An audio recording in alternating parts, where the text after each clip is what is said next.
Cheers!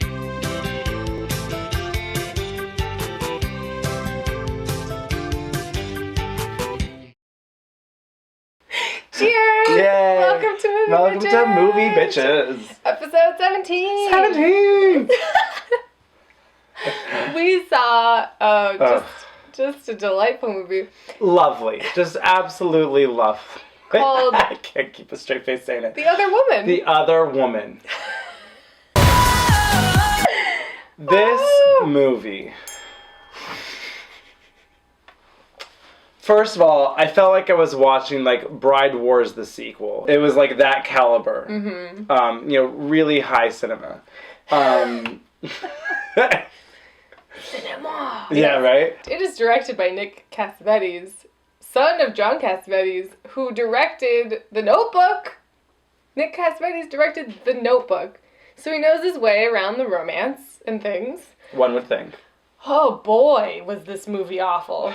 It was terrible. It was like really bad. I had a lot of problems with it. Like a lot of problems with it. First, I have to talk about the beginning of the film. Well, so first of all, everything in this film is in slow motion. Like literally, it is. 30% of the movie was probably slow-mo. Yeah. And the entire first montage of like the first 3 minutes of the movie, maybe, is literally just Cameron Diaz on dates with this guy. What's his name? I don't even know. The schmuck who plays the... This is something I wanted to bring up.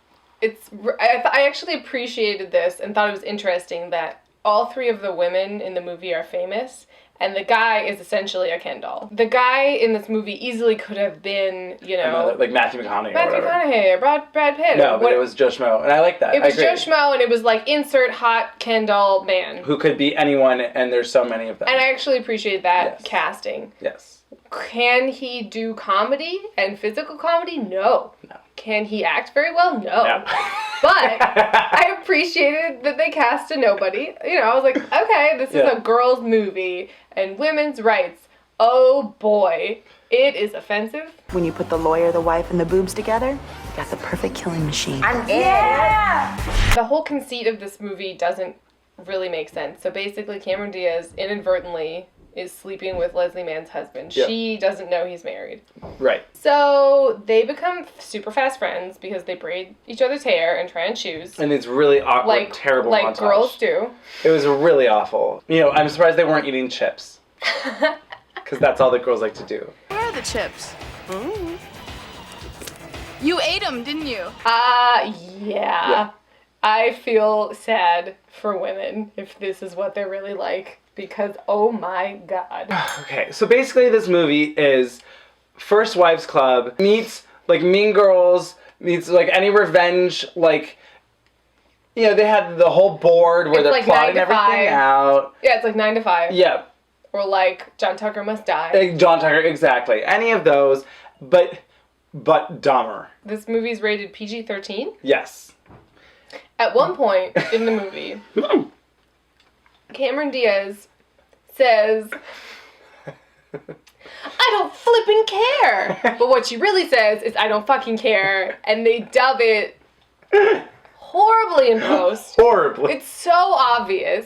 And I'm so confused because you're allowed to say fuck once in a PG-13 movie. Yep. I don't understand. And I didn't hear fuck. What 13-year-old wants to watch a movie about Leslie Mann having a nervous breakdown, Cameron Diaz not being able to find a man, and Kate Upton, just being are like a 13-year-old boys going to see it just to see Kate Upton in a bathing suit? Like, I don't understand what the point of that was. I have no idea. So Leslie Mann is just so unfunny. So unfunny. And she was unbearably helpless.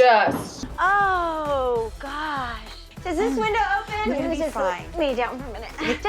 Just open it a little, crack it. Like I felt annoying. like a lot of it was improvised poorly. Like they were like, Leslie, you're great. Just go do what you do, and we'll take 50 takes, and then we'll cut it together. It's going to be hilarious. It was like, basically, there were scenes where it was like, she like didn't know what a bra was. Yeah, like, she doesn't know how to shave her armpits, and I'm like, you're like a 40-year-old woman. Like, I don't understand what's happening right now. What? It was really weird. It was literally like she'd been in a coma for 20 years, and all of the physical humor fell so flat. I don't know how many times Cameron Diaz fell over, but it was like, it's not funny. It wasn't. I don't understand.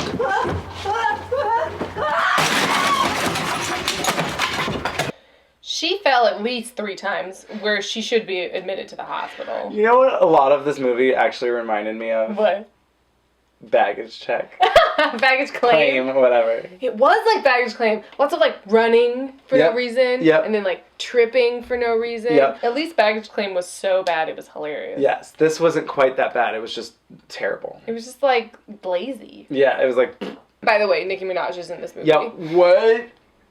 I almost leaned over to you and was like, And is that Nicki Minaj? she is one of the best actresses in the movie. No. She was great. She was terrible. She knew what she was in. I guess that's true. Somebody's being negative. I'm gonna go. They love to take trips in this movie for no reason. At whose expense, by the way? Right? I hope it was against him. Who is paying for Kate Upton's ticket to go to the Caribbean?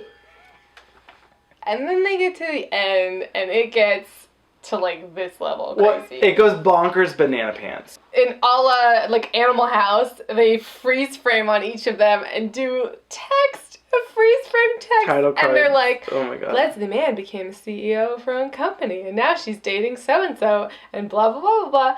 Cameron Diaz married the brother. And is pregnant. And is pregnant. So then they're like, oh my God, the best one. Kate Upton and Cameron Diaz's dad get together, and they say they turned... Yes, because they had a sparkle. They turned a sparkle into a shine and got married, and then it's another slow motion shot of Kate Upton in a bikini. It was absurd. They turned their sparkle into a shine. Fuck you. Fuck you, movie.